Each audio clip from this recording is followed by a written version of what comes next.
After opening new Canva project, let's drag our image to the design, increase the size, go to apps and type craft, choose this app and type your text. Change the font to any font you want. Let's use Anton.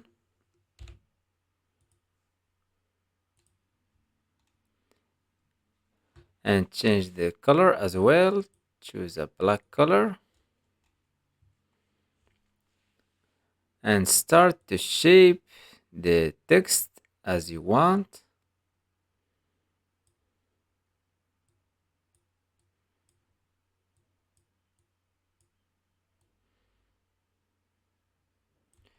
Scroll down and click Add Element to Design. Try to make the text suitable exactly with the image.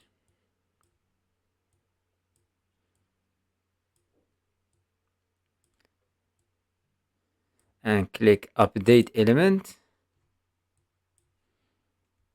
And keep the editing until you get a good result.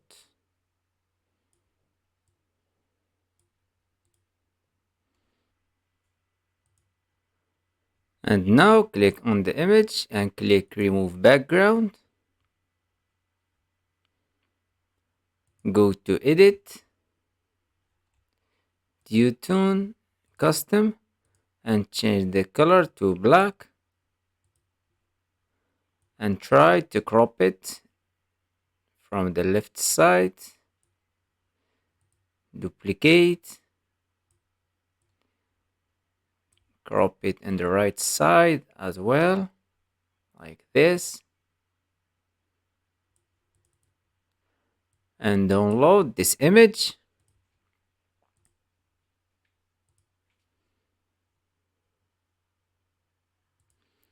Select all and just delete all these elements and upload the new image that we just make. And drag the original image as well. So we have two images with the same resolution. Go to apps and type blend image. Choose this app. Click in this one first and make it in top layer. Click in the original image and use it in bottom layer. Go to blend mode and choose screen. And click add to design. The final touch, let's just go to elements and type shadow graphics, and let's use this shadow in the bottom like this. And here is the final results. I hope you like this tutorial. Subscribe to the channel to learn more about Canva.